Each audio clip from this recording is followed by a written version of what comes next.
y diputados de la bancada de Independientes PPD llamaron a los senadores de oposición a votar sí dilaciones en la reforma de pensiones. En caso contrario, no descartaron apoyar propuestas como retiros o autopréstamos. Queremos conversar de este tema acerca de además las consecuencias que ha tenido la minuta que circuló durante el fin de semana por parte de la Asociación de Fondos de Pensiones con el diputado independiente Carlos Bianchi. ¿Cómo está, diputado? Muy buenas tardes.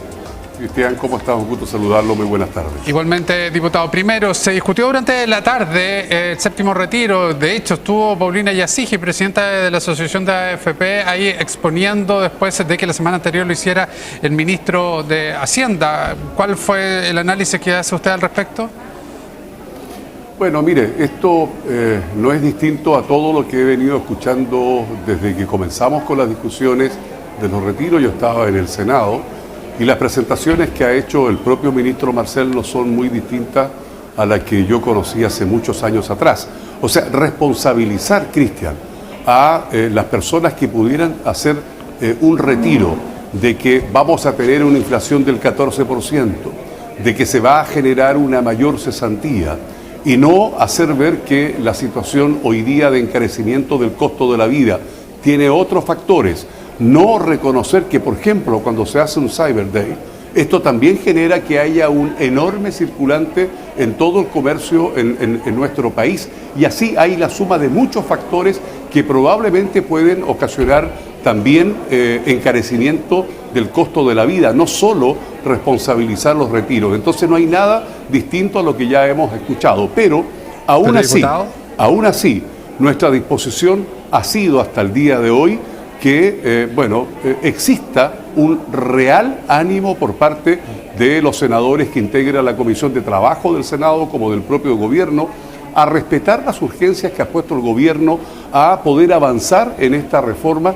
Y como no hay nada, lo que no puede ocurrir, como lo hemos dicho, es que no haya reforma, que no haya retiro, que no haya autopréstamo. Dada la situación económica en nuestro país, que sigue siendo compleja, que viene un mayor costo de la vida con las alzas eléctricas y otros temas que tienen relación con las economías mundiales, obviamente que algo de esto tendrá que discutirse en los próximos meses o las próximas semanas. Ya, diputado, solo para aclarar y para que la gente tenga la información correcta, es muy distinto inyectarle plata a la economía, plata que se está invirtiendo en estos minutos en otros instrumentos financieros como son los fondos de la AFP, inyectarlo a la economía, que gastar de nuestra propia plata que hoy día tenemos en una compra.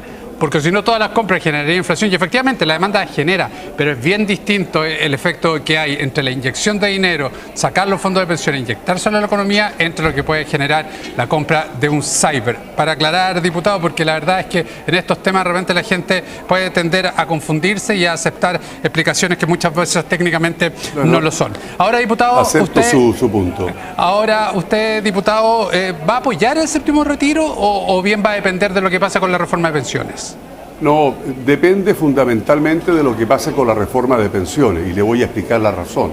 O sea, ¿cómo no querer que esta reforma, más allá de la discusión de cómo se va a descomponer el 6%, permita que hoy día se cumpla lo que el gobierno ha comprometido con nosotros, que es rebajar la tabla de mortalidad de 110 a 85 años, que aplique un seguro de sobrevivencia pasado los 85 años, que permita aumentar a 250.000 pesos la PGU, que permita que exista a los actuales pensionados como a los futuros un incremento en sus pensiones, o sea, que se equipare las pensiones de las mujeres con los hombres. Todo esto es lo que obviamente sería, para mi gusto, lo prioritario, lo urgente, lo más relevante. Pero en esa materia no ha sido posible avanzar, dada la situación que han tenido los senadores de la Comisión de Trabajo, donde han sido implacables, ni siquiera en respetar las urgencias que el propio gobierno ha impuesto. Entonces, con ese escenario, para mí lo primero es poder avanzar en una reforma seria, responsable, previsional. Pero si ese escenario no se da, ¿qué queda? Apostar al autopréstamo. Y si eso no se da, ¿qué queda? Obviamente el retiro, pero un retiro que tiene que ser absolutamente distinto a lo que conocimos anteriormente. Y ahí hay muchas fórmulas que sería de largo detalle poder discutir. Claro, ahora pareciera, diputado, que se toma también este proyecto de séptimo retiro o un nuevo retiro de los fondos previsionales como un arma de negociación con respecto a la votación de la reforma de pensiones. O sea, si hay reforma, no hay retiro. Y finalmente uno se pregunta el objetivo que plantean para un retiro, que es ayudar a la gente ahora, tener recursos ahora, que ese es lo que usted plantea para poder hacer frente a estas alzas que hay en la economía, donde usted hace este análisis. Pero una reforma de pensiones no inmediatamente le va a llegar dinero a la gente. ¿O usted está considerando dentro de este proyecto el autopréstamo? O sea, mire, si existe una reforma, perfectamente puede ser incluido el autopréstamo. Pero al haber una reforma, tal cual la he señalado anteriormente, con la rebaja de la tabla de mortalidad, con el incremento de la PGU a 250.000 pesos, manteniendo el 90% más vulnerable, bueno, eso ya genera un incremento en las pensiones actuales y en las futuras pensiones. Ahora repito, mire, no es una medida de presión que se le quiera hacer al gobierno solamente. Aquí hay que colegislar y la medida de presión tiene que ir para mis ex colegas senadores que hoy día claramente ellos tienen una total y completa indiferencia frente a esta realidad. ¿Cómo es posible no entender que todos los días en Chile se jubilan más de 400 personas en las condiciones que se deben jubilar hoy día? ¿Cómo es posible que todas aquellas personas que están jubiladas no puedan tener todavía claro si van a tener el beneficio o no comprometido por el gobierno con respecto a la rebaja de la tabla de mortalidad que genera inmediatamente, como usted bien lo sabe, un incremento en las actuales pensiones? Entonces, si lo toman como una medida de presión, en buena hora que así sea, en la medida que los senadores puedan entender que no solo tienen que obedecer instrucciones de los grupos económicos de la AFP, sino que entender que hay una necesidad humana real, urgente, que tenemos que abordar. Diputado, usted vincula de inmediato y le hago la pregunta y aprovechamos de tocar ese tema con esa afirmación de que los senadores le hacen caso a los grupos económicos de la AFP. ¿Se refiere a la minuta que anduvo circulando durante el fin de semana? O sea, la minuta es una de las tantas cosas que yo he visto pasar durante todos estos años. Mire, yo fui siendo senador, durante varios años hicimos muchas reformas en materia previsional. Nunca, jamás ha estado la mínima disposición, fundamentalmente de la derecha, en avanzar en esta materia.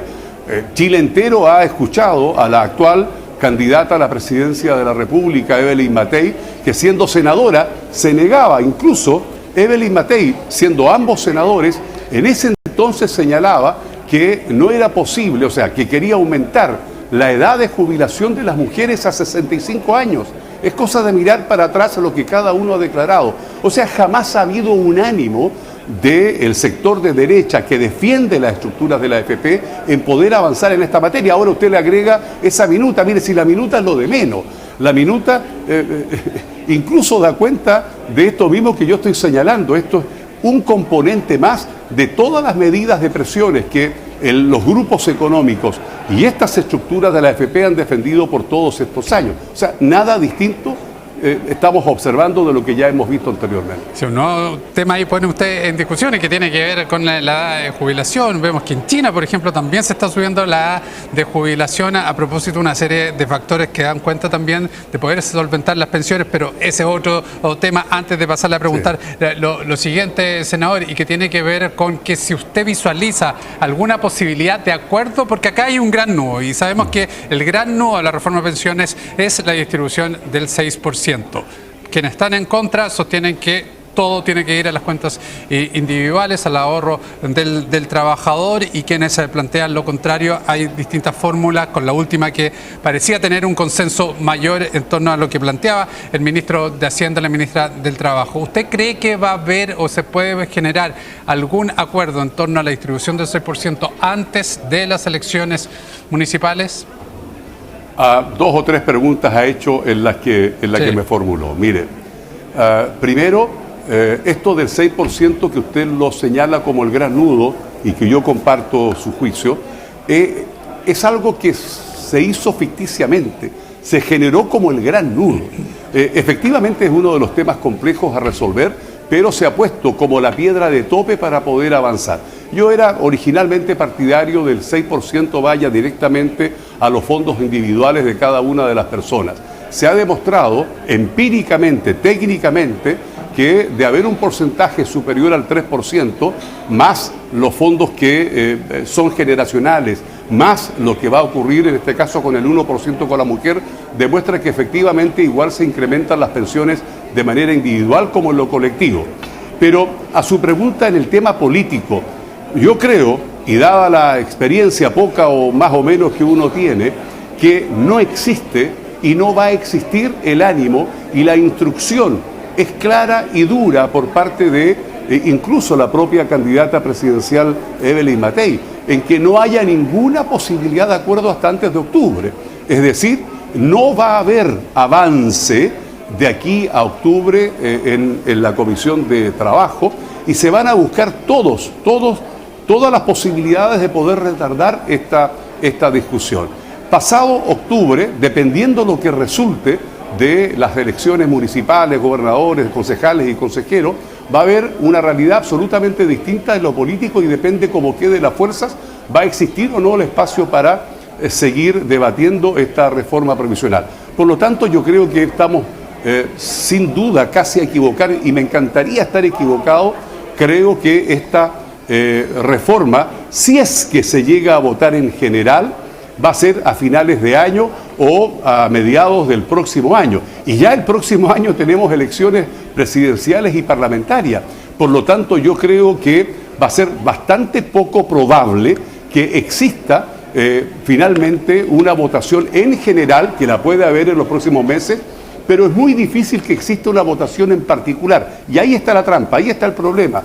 Recordémonos lo que pasó cuando estaba el expresidente Piñera, que efectivamente se votó la idea de legislar con el famoso 6% que quedó en 3 y 3, y al final eso quedó en nada.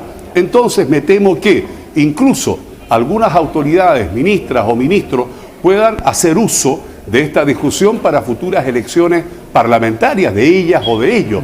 Esto igual yo lo he hecho ver. Lo que quiero decir es que no se puede contaminar una necesidad humana, una necesidad real, por estos otros intereses políticos o intereses partidarios. Y me temo que políticamente va a ser poco viable que esta reforma sea votada finalmente en general y en particular. Muy bien, diputado, muchísimas gracias por estos minutos, que le vaya muy bien, muy buenas tardes. Igual aquí, que te vaya muy bien. Buenas tardes, adiós.